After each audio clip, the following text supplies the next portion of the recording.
Assalamu alaikum, friends, and welcome to the session where we really dig into the pressing tensions in the Middle East, especially the complex situation between Israel and Iran.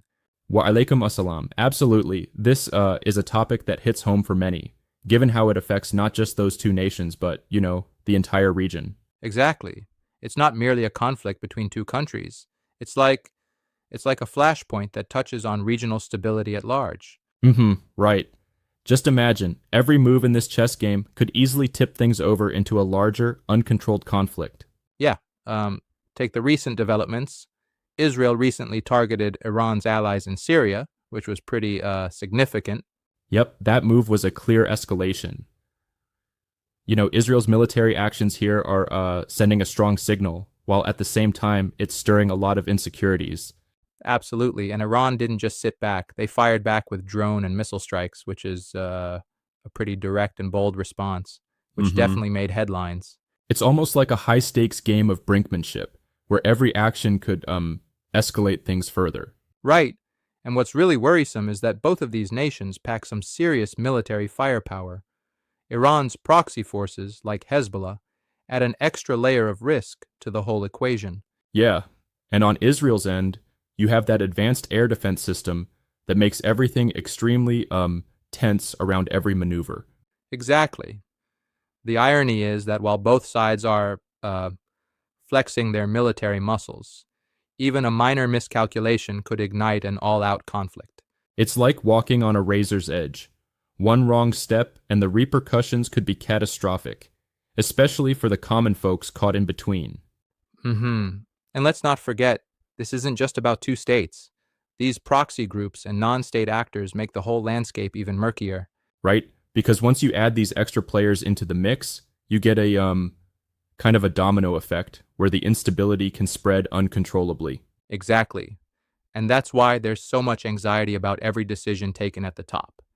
It's like one wrong move, and the dominoes could fall fast. For sure.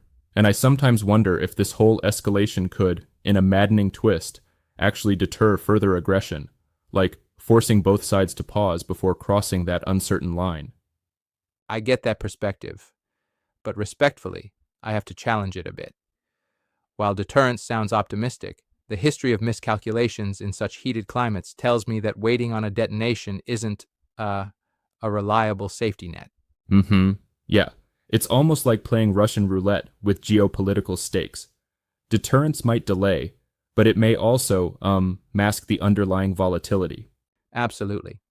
And this volatility doesn't just concern military strategists. It deeply affects civilians. A full-blown conflict here could really wreak havoc on ordinary lives. Right, the ripple effects, from economic disruptions to refugee crises, can extend way beyond the immediate borders. And that's the crux of the matter. It's a multidimensional crisis. It's not just about state power, but about the human cost as well. Exactly. When non-combatant populations start paying the price, the stakes get even higher. Yeah, it's like every military maneuver reverberates through society, exacerbating mistrust and potentially derailing any chance for peaceful resolutions. Right, and with both nations having sophisticated military and strategic alliances, this whole drama is like a delicate balancing act that could tip at any moment. True. And the more we hear about these rapid military escalations, the more it underscores the need for clear and careful diplomatic dialogue. I couldn't agree more. Diplomatic channels need to be robust enough to handle these high-pressure moments. Otherwise, it's like, throwing fuel on a fire. Exactly. And here's the thing. Every decision made in these circumstances is overlaid with historical baggage and deep-rooted mistrust that's not easily left behind. Right, once decades of animosity pile up, even a small error in communication can send shockwaves far beyond what was intended. And then there's the role of external forces. International interventions sometimes add as much complexity as they remove. It's a real conundrum. Precisely. Sometimes external help is like throwing water on a grease fire. It might cool things momentarily, but can also spread things around if not managed properly. Exactly. Intervention needs to be as measured and precise as possible, or else the well-meaning efforts could inadvertently escalate tensions further. And that's why, despite the hope for diplomatic de-escalation, Both sides are often seen locked in a dangerous dance with no clear exit strategy. Right, and historically, these flashpoints have shown that once the cycle of retaliation starts, it's incredibly challenging to break free.